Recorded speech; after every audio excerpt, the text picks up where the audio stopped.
we don't like to lose, obviously, and we don't like to lose the way we've lost the 3 games, and there's a certain focus to just get back to our habits, and hopefully we can continue that as we, as the regular season comes to a close, and we got some games in which we got to play well in order for us to win. That was Coach Staley talking about the team getting back to being dominant after losses. Now, they don't get many opportunities to do this. We like to joke on here is that sometimes coaches just like a little bit of loss sprinkled into a season just so that they can get their points across. Sure. I don't think anybody would drew it up the way it happened against UConn. No. But I do think moving the season forward, that game is going to be fertile grounds for them to teach and learn and build. Yeah, it's an opportunity for you to look yourself in the mirror and say, oh, I'm not invincible. We can lose if we don't play our best game. In fact, we can lose in terrible fashion. Yeah, terrible fashion. And going back to what Don Staley said on Sunday of, hey, it's a non-basketball issue, which, again, set up a ton of red flags for everybody. Like, oh, my God, is there a locker room problem? What's going on? What's the issue? And that kind of ended up being blown out of proportion more than it should have been. And when we heard her talking the other day, she was kind of surprised. Like, I said that? Oh, I guess I did. Here's what I really meant by that. But they got their identity back last night. They got back to true form, much like we saw them do against Florida last week after the Texas loss. And we'll see if this kind of is the springboard for this stretch run, not only to end the regular season, but going into tournament play here in a couple of weeks. Yeah, and so last night, getting back to Joyce Edwards, as I said, Joyce plays the game the right way. Edwards leads the team in 18 points, which is an emerging thing. Yeah. I'm not sure if that's what we would have thought coming into the season. Knew she was great. Yeah. Considered that she was going to be awesome, but with the depth of the team, I'm not probably everybody other than Joyce. Yeah, of course. Right? I'm not sure if this is what we would have thought was going to emerge for this team.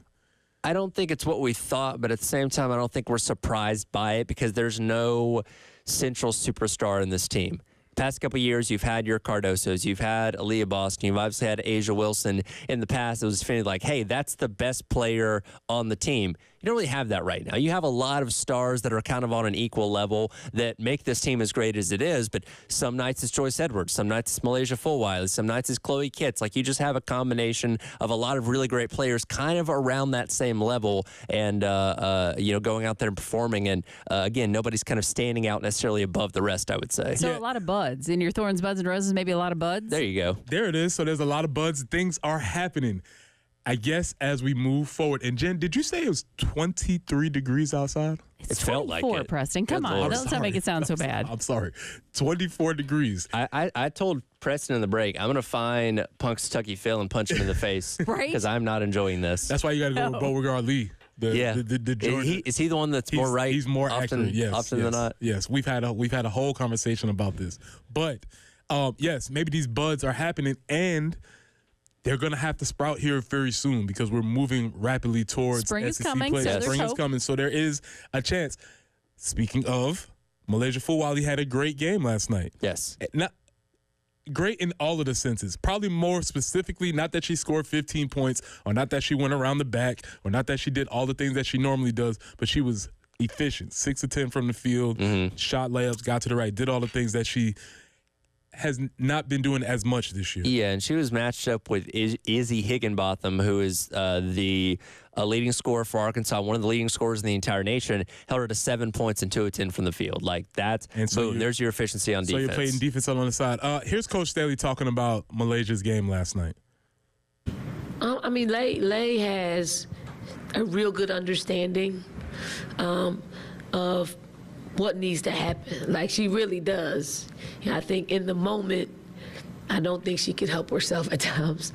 But I thought today was just great. Like, they were timely. They were what she was supposed to do in that situation. She didn't force the shot. She dumped it off a few times. She's very, very unselfish. So I just thought she just met the moment. I think the biggest thing that she's doing is defending. Like, defending. She's competing on the other side of the floor. She puts herself in a position where she can do that. and it worked out. Like, it worked out. I don't think she had any turnovers in this particular game. Very efficient from the floor. She's growing. Like, she really is growing. She's learning. She's growing. She's more active in practice.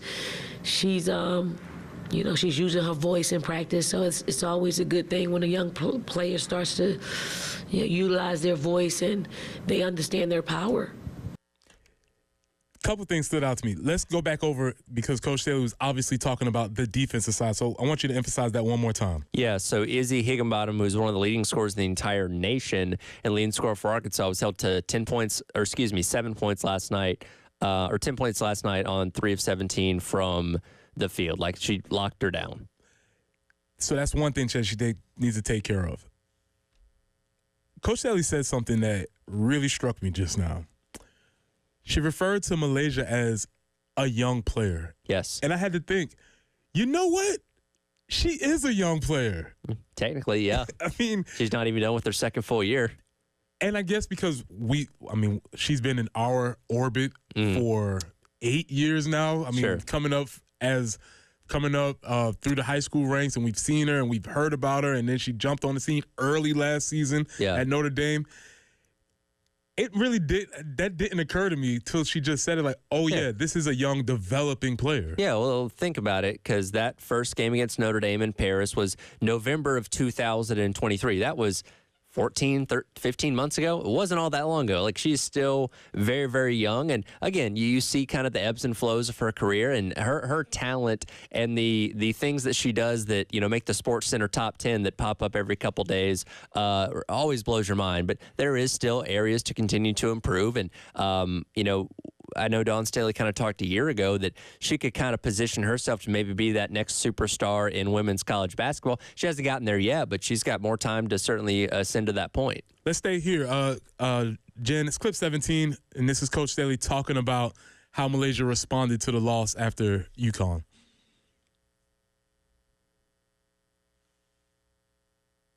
Yeah, Lay was mad. She was mad after the game.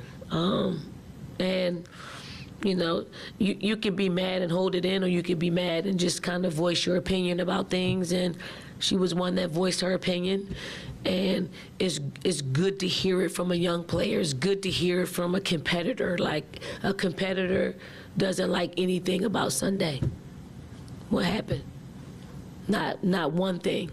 You can draw some positives from it, but bottom line is, a competitor doesn't like to be in that situation where, we are as talented, right?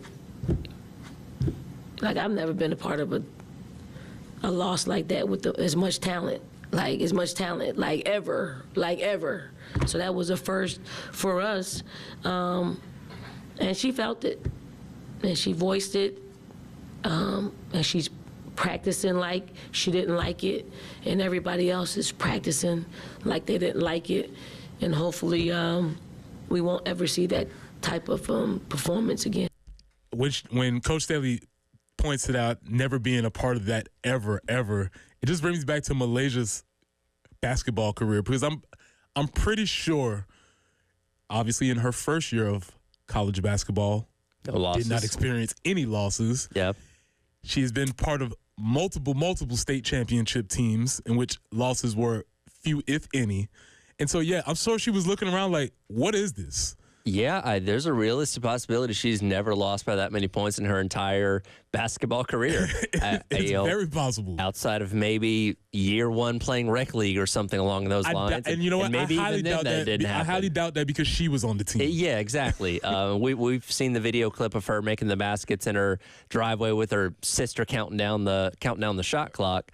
So yeah, that's a realistic possibility. She's never suffered a loss like that, and players handle losses in different ways. Some people, it's the anger response of, I'm going to go out there and prove myself better next time. And some people kind of collapse into themselves. Well, she very, very much went out there and proved herself the next time last night. Had a great game. Obviously, Again, the game, not surprising. We assumed that that's what would happen. It happened, but what happened during the game with these two young players, again, these two young players really, really stepping up and leading the team. One of the things Coach Staley said is that some of the older players, Sanaya Fagan, Chloe Kitts, Bree Edwards, they might have to step up in their roles as far as the team. Tahina Powell, they're going to have to step up as far as leading the team, but things are building. Yeah. Things are building. Again, you don't have somebody on this team that just takes over and says, all right, everybody else is a little bit off tonight. I'm just going to go out there, do my thing, and we're going to win because of that, which you've had in years past with the Bostons and the Wilsons and players like that. You don't have this on this team. You have to have everybody playing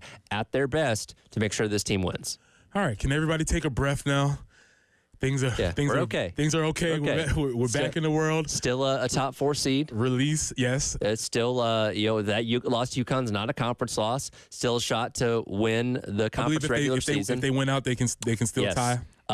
It right now I believe is still a coin flip for the number 1 seed in Greenville if Texas wins out as well. Which Tyler, when you ask me what did I want coin flips. You want coin flips? You want Friday Night Lights? Yes, absolutely. So I'm excited to see this. Obviously, they'll continue to play well, and we'll see where that goes.